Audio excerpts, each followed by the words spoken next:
Hi everybody, once again, we are continuing with our Indieway game sessions. Game blogger Emre Ünal is going to be with us. HyperCasual game development, game development, and the errors that we encounter, how are we going to solve them, is going to be the topic of his speech. Let's also invite him.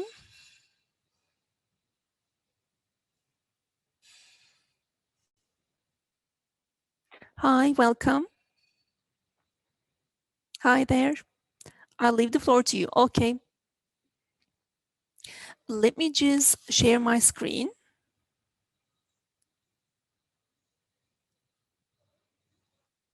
Hi, everybody, once again. Welcome to you. Well, if I make any mistakes, any speech errors, please excuse me because I'm a bit excited. Okay, so hyper casual game and casual game are not equal to each other because with many experiences, we've actually gained that knowledge. And now I would like to talk about what we have done, what we have experienced, the things that we have encountered on this journey. Well, my presentation is going to be comfortable, easygoing, easy peasy, and I will be just talking you through our own story. So who are we? Zoomzo Games. Maybe you may have heard this name for the first time. What have we done so far? Have we done hyper casual games or else casual games only? And while doing these, what did we face? Well, with hyper casual, for instance, there is a transition to casual for us. And during this period, of course, we have experienced both positive and negative experiences. We've got certain problems also. We feel we have certain joys as well. So what we do, how did we do the monetization, the team management, and the project templates, and going to casual, how did it take place? Because weren't we satisfied with hyper casual ones, or else why casual? So you might ask. And then as an indie developer, what road should you select? I'm going to be talking about that, but I want you to ask this question to yourself because can only talk you through my own experience. It wouldn't be good for me to instruct you what road for you to pick up, but let us explain what we went through so that you understand and you make your own decisions accordingly. There is also a question here. Is it to release a hit game or else create your own hit? Well, to create a hit game, for instance, release it. You can check the trends, the metrics with a big publisher, and you can decide on what new game to release. That is what a hit game release is all about. Creating your own hit means you yourself a particular game that you would like to play yourself, or else let me just put it like this, to a certain audience you address, it has a certain genre, and you believe that you can develop this game. How can you create this game, which is going to be your hit game? And then I will be talking about the progress of the sector for the road ahead. This is going to be my personal perception, of course, about the sectorial development. Zoomzo Games. Zoomzo Games is a team that develops game for pleasure, and we love the thing that we are doing. We are a team of 3. Now, normally we were 4, but one person just recently left the team. In the upcoming periods, we want to come up with more crowded teams, but we've got a small team. My partner there kind of thought of a solution when we were in Metro and started writing that solution. We are working remotely. Normally, we used to work remotely before the pandemic. Also, during the pandemic, working remotely became a habit for all of us. And then the guy sitting next to Enes has got nothing to do with us, but as a coincidence, actually, he was just playing game on his computer. I graduated from computer engineering at Izmir Economy University. My partners are also, they graduate from the same department. I mean, my partner and our colleague. Since 2013, we've been designing games, and in 2013, we started this as a school project, a university project. We had a really simple game before Flappy Bird. It was similar to Flappy Bird, and we had developed a 3D game. And then, as it was a university project, we wanted to embed everything inside, like advertisement, so that we understand and get the feeling of it.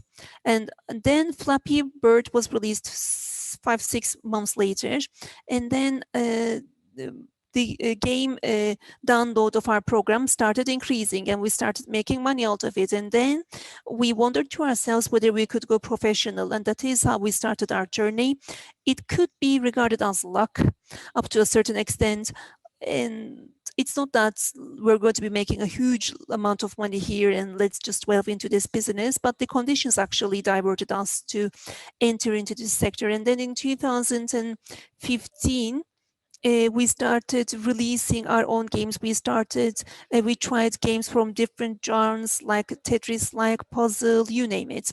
In 2018, this hyper-casual boomed. Let me not just say booming, but I mean, after its rollout, games started to be designed much easier. So many publishers made agreements with studios, and we were one of those studios.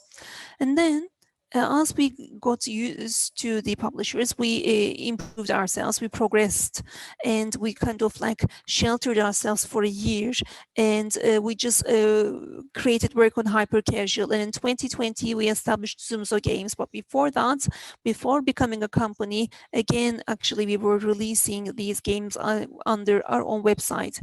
And then in 2021, we started converting to casual. Why is that so? The slide here, as you see, is we've got games on iOS. Some are casual, some are hyper-casual, as you see. And the hyper-casual ones are indicated in red. Well, hyper-casual has got a really simple mechanics.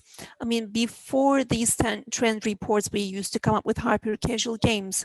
Very in the past, that is how we used to create games. For instance, we used to find an idea. It doesn't have any trend record or whatsoever, any data. I mean, the publishers were not saying that you're going to do 3 games and one is going to be with this theme, the other one that theme.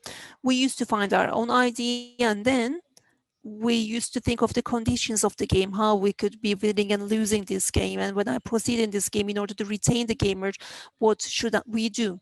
Based on these 3 questions, we used to develop the game and then test the game together with publishers. We used to share them our games, and then based on the data, they used to guide us. And then we used to repeat this loop and come to the second level. We used to do the design, do a change in the game, used to switch to the coding, and all the way up to the soft launch. Now, let me talk about our previous hyper-casual games, so that let me talk about the differences between the two. For instance, one of our oldest games was Standoff, Mexican Standoff. It works on a system. Everybody kind of shoots each other, and we have to solve these puzzles. They're all the characters at the end of the section. They like come up with this puzzle. The puzzling was really good, and our data was not that bad. However, it wasn't a hit game of ours. And we don't have any hit games, by the way. However, in each game, we learned something new. For instance, we had a game called Zombayo. It was really close to becoming a hit. The CPIs were really low. However, we were not able to increase the retention.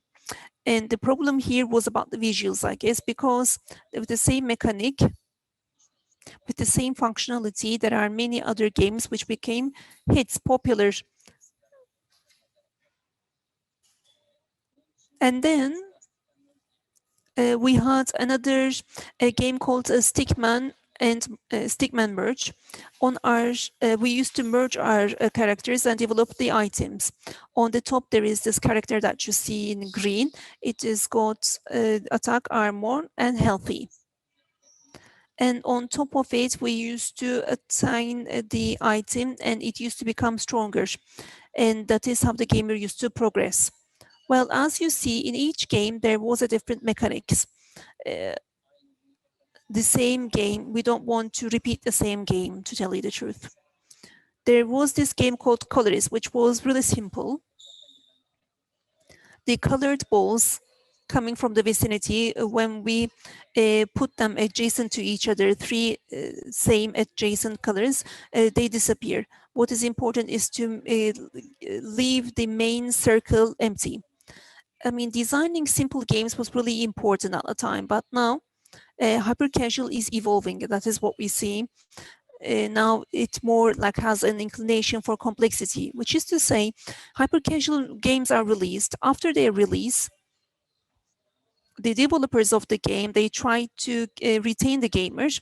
That's why they have to do an optimization and they have to add retention items, which kind of evolves the whole game into casuals. Previously, we had really simple casual games also. Mechanically, they are casual, but they are really difficult. And normally, we play games not only on the computer, and we also play mobile games. For instance, this casual game of ours, we try to defend the island. And what we do is that we just tap on the enemy that is approaching, but it was really difficult. There is this monster there coming from the right side of the screen, and then you press it, and then there is this radiation on the left side of the monster appearing. We were not thinking in detail about these casual games when we were designing it. That was the reason. So instead of hyper casual, why do people go for casual? It's this. It's really explicit the reason, because this is where this sector is evolving into. There are plenty of gamers, publishers are supporting it greatly. That's why many items for studios, publishers are challenged in order to guide people for hyper casual, but to casual instead. Excuse me, I'm like talking bits and pieces of different stuff. So what was our milestone? The milestone was that we really enjoyed doing hyper casual games. Even though we were a small team, we used to come up with plenty of hyper casual games because we really enjoyed doing hyper casual. But what we realized was that, yes, we do this game, this hyper casual. However, let me just put it like this. I mean, now in the sector, studios, after a certain point, they want to receive their income based on per prototype and continue as follows. But if you come up with a hit game, you like try to maintain that. But the studio, what they're thinking is that this month I have to come up with 3 games so that I secure my business for the upcoming month. But this is not a healthy method, and you cannot come up with hit games with this approach. Of course, it's all based on conditions. For each condition, of course, the conditions change for each studio.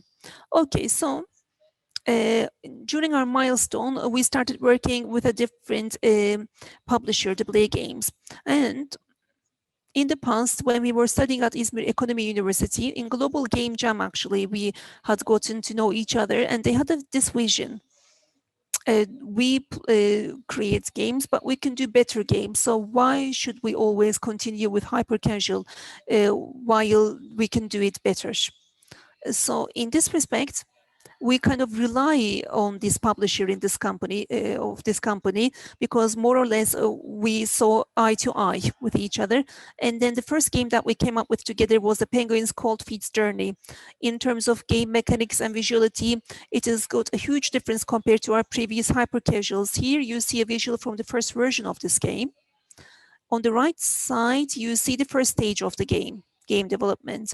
Here, you can just polish it a bit and you can use it as a hyper casual game. For instance, what are the items that do not fit into hyper casual? For instance, it is dark. If you could just eliminate that, you could like come up with a panel which is more which is more illuminating, and with colors, then you could turn into hyper casual. But we wanted this game to have a story, so that we enjoy the story. When we look at the story, like, it's not that we want to have 3 hyper casuals, but we want to have 3 really good hyper casuals. That is our perception. So we are trying to transform the hyper casual here also, because the games here won't be named as hyper casuals or else casual games, but good or else bad games. So first of all, we wanted to have a troop, and we want them to have a fire stands in their hands, and so that they illuminate the road, so that they light the road. But if you don't use that shadow and illumination properly, then we change then you fail. So we wanted to have themes, because penguins are feeling cold. They are going by the fire in order to heat themselves heat themselves up. That is the theme that we used. When it comes to play games and sys games, we designed all the stages of this game, both in terms of game design, and we see that it's more quality, the arts here. They helped us a lot, these studios, these publishers. Well, when you take a step in the casual game, you may not notice your shortcomings, but a third eye could actually help you in that respect. For instance, on the left side, we again sought ways to use the light better. And in the previous slide, for instance, we see the penguins from the very top, and we've got really brilliant models, really brilliant penguins, but we were not able to reflect that cuteness. And then our penguins are really cute, but however, we cannot differentiate them. We cannot see the details. We changed it. So now the penguins, they are more tilted towards the camera at the very top. And now you see the game has improved, and the final version, you can see it at the right side. Our visuals are more polished up. They are sweet, cute, and we also really enjoy. In terms of level design, we learned a lot. In terms of game design, we also learned a lot. In terms of arts, we also learned a lot. Doing a casual game kind of improves you in terms of your development. Apart from that, we also made an entrance to shaders, shader graphs. Some hyper-casual studios use it. Some use it really good. It's really advantageous for you to know the shaders, because many things that you can do it in a more optimized manner. And in terms of visuality, it really improves you. Shader graph, is it important? Yes, it is. Definitely. Another game here is the Prentas Fast and Feast. And the idea here was that in the past we had an idea.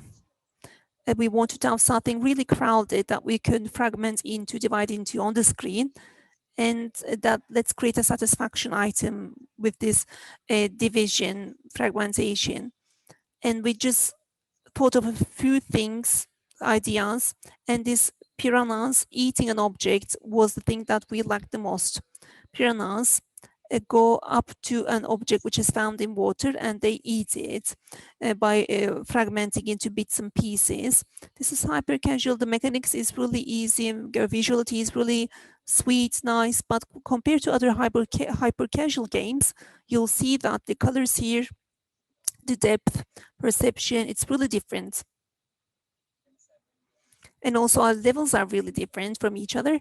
For instance, a level is a really important, challenging stage. We've got a level, there is this donut, half of the donut are like based on the bonds that we use in order to swim, or else half of our glasses that we wear is made of cookies, for instance. So what's the difference between our previous games and our current games? And what's the difference between hyper casual and casual games? Visually, in many respects, there are differences, which you can see here.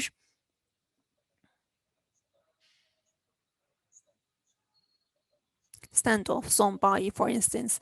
There are huge differences. But looking at it as a developer, from a developer point of view, in the development, there is a huge difference also. For instance, your team, you have to have a really well-established team for a casual game. You have to plan many things in advance in terms of monetization and controlling the stuff done by the team, because many items, you learn it as you do it on the way, along the way. It's not like let's do something and test it like in the hyper casual. I think that we have to mingle with new designers in that respect. And then just to summarize this, hyper casual kind of exhausts people up to a certain extent, and not everybody shares this. I don't know whether it is right to say this or not, but for studios, generating hyper casual games is really challenging. Of course, these games, if the metrics are not met, they're going to terminate, come to an end. But for instance, they try a game in many stories. That is what we see. They try a game, CPMus is high. However, 3 months later, they try it again, but the figures are low. But here, it causes a question mark. I mean, there are times, moments whereby each game could become popular, or else you have to try continuously. If they had continued with those games, if they hadn't given it up, for instance, it would become much of a hit. With casual games, it is also the same. It requires blood, but more sweat, because you have to work a lot. Since we started working with players, we did a hyper casual. Okay, we submitted, we tested. Okay, it's full stop. But with casual game, it's completed. Then we switch to a new casual game, but the casual game duration continues. The first test is run. Okay, what are we going to do? The second test. But what's the second test? Yes, I mean, the previous game that you develop, still the development process continues. What is the advantage of this? Well, we achieved a lot of data from the game that we designed, but it's not like the hyper casual or as a trend report, for instance. It's not like that. We kind of obtain the data of our own game. There is this product which I create, and in order to improve that product, with each update that I do, I find out more as to how to improve my game. I mean, people may lose the tiny little difference between the two in this respect. And also, I do not say that doing hyper casual game is really easy work. No, it is really difficult indeed. And sometimes I see this on LinkedIn, people who do like casual on LinkedIn, they think that hyper casual is really easy, that it can be done really efficiently. Yes, certain prototypes, they are easy to do, but the game that you develop and continuously keeping up with that tempo is really difficult, one of the most difficult things for a studio.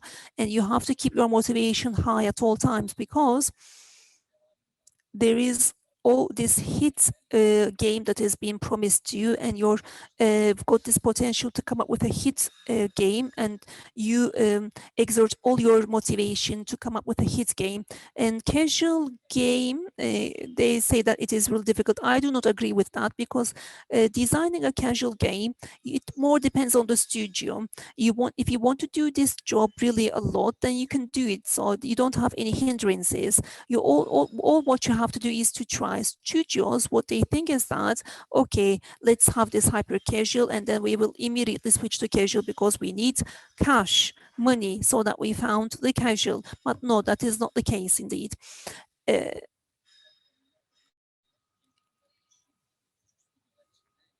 I do believe that switching to casuals is important for small studios as well, because the sectors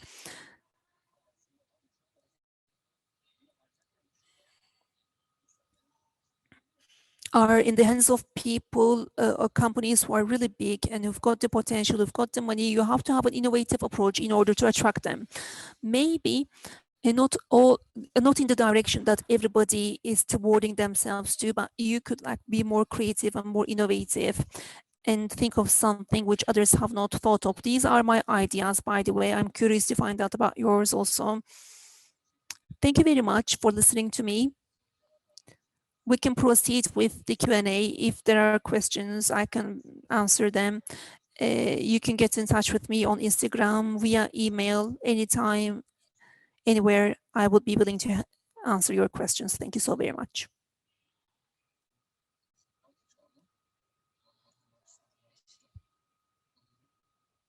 If there are questions I would like to receive, I guess that there are no questions. If there are questions, you can write it in the Q&A box.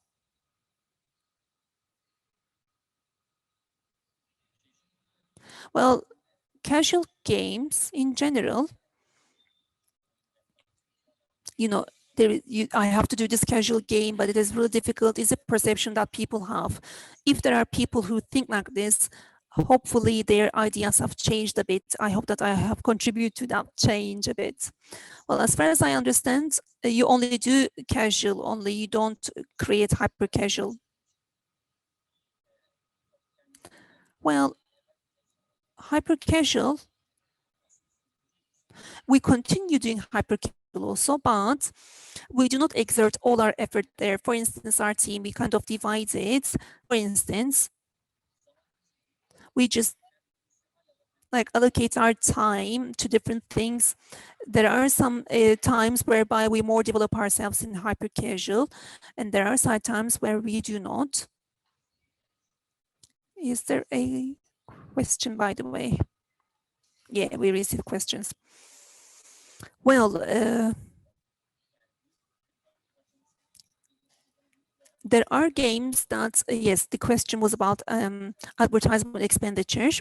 There are some ones who spend a lot in their advertisement, but they do not make that much of money.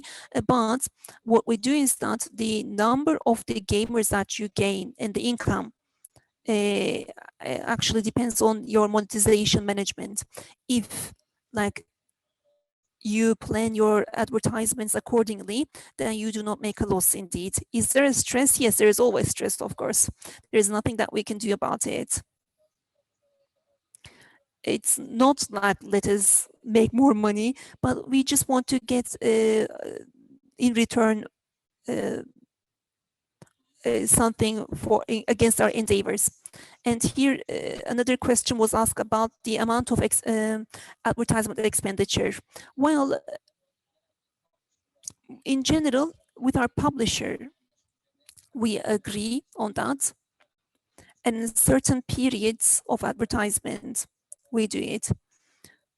I mean, I cannot say that I cannot give a specific amount for that. Okay, thank you so very much.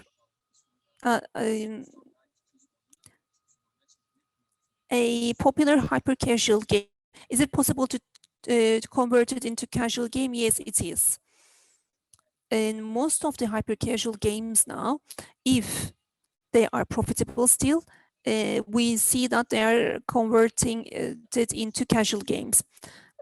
When you look at the previous hyper-casuals which have been released, if like they yes, there are many items included in order to increase retention and improve the game, which is kind of like changing it into casual game. Yes, and also hyper casual, are they becoming casual, or else are casuals becoming hyper casual? Was a statement which I had come across on LinkedIn. What do you think? Well, both are right according to me, because the sector is ever changing. It's changing really fast. Hyper casuals are becoming casual because the income is too much, and they try to protect the income. They have to make it casual, but at the same time, in order to increase the casual game user numbers, they converted it into hyper casual.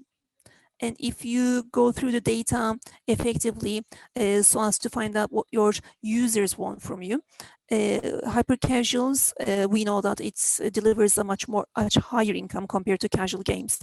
Okay, we don't have any further questions. Thank you so very much for your participation. I thank you indeed for sparing your time, for inviting me also.